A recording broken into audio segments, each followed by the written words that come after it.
தொடர்ந்து தள்ளி போகும் விஜயனுடைய கரூர் விசிட். கரூர் சம்பவத்துல உயிரிழந்தவர்களின் குடும்பத்தை விஜய் அவர்கள் நேரடியா பார்க்க இருந்த நிலையில அந்த நிகழ்ச்சியானது தற்பொழுது தள்ளி போயிருக்கு.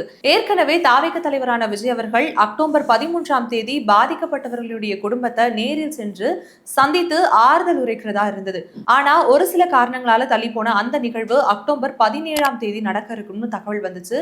ஆனா இதுவரைக்குமே அது குறித்த எந்த ஒரு ஏற்பாடுகளுமே செய்யல. இது தொடர்பான விஷயங்களை பனையூர் வட்டாரங்கள்ல விசாரிக்கும் பொழுதுதான் அந்த சம்பவம் நடந்து கிட்டத்தட்ட 16-17 நாட்கள் ஆகியிருந்தாலுமே கட்சி இன்னும் இயல்பு நிலைக்கு திரும்பவில்லை. இன்னும் பொதுச் செயலாளர் வெளியில வந்திருந்தாலுமே கட்சியினுடைய செயல்பாடுகள் இன்னும் நார்மல் நிலைக்கு வரலன்னு கட்சியில நிறைய பேர் அந்த தாக்கத்துல இருந்து மீள முடியாத துயரத்துல பாதிக்கப்பட்டிருக்காங்கன்னு சொல்லியிருக்காங்க. இது ஒரு புறம் இருந்தாலும் பாதிக்கப்பட்ட 41 பேர்ல 30 பேர் தான் அந்த ஊரை சார்ந்தவங்க, பாக்கி இருக்க 10 பேர் பக்கத்து ஊரை சார்ந்தவங்க.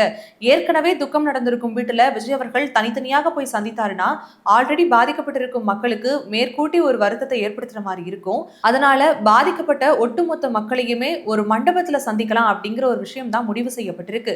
ஆனா மண்டபம் கொடுத்தா ஆளுங்கட்சியினுடைய அழுத்தம் இருக்கும், அவர்ல பகைச்சுப்போம் அப்படிங்கிறதுக்காக எந்த ஒரு மண்டபத்தினுடைய உரிமையாளர்களுமே மண்டபத்தை கொடுக்கறதுக்கு முன்வர மாட்டேங்கிறாங்க. இதனாலதான் விஜய் அவர்கள் கரூர்ல பாதிக்கப்பட்டவர்களுடைய குடும்பத்தை சந்திக்கும் நிகழ்வானது தள்ளி தள்ளி போகுது. நிச்சயமாக தீபாவளிக்கு பிறகு விஜய் அவர்களை நேரடியா மக்கள் இருக்கும் இடத்திற்கே நாங்க அழைத்து செல்வோம்னு விஜயனுடைய நெருங்கிய வட்டாரங்களுடைய தரப்புல இருந்து சொல்லப்படுது.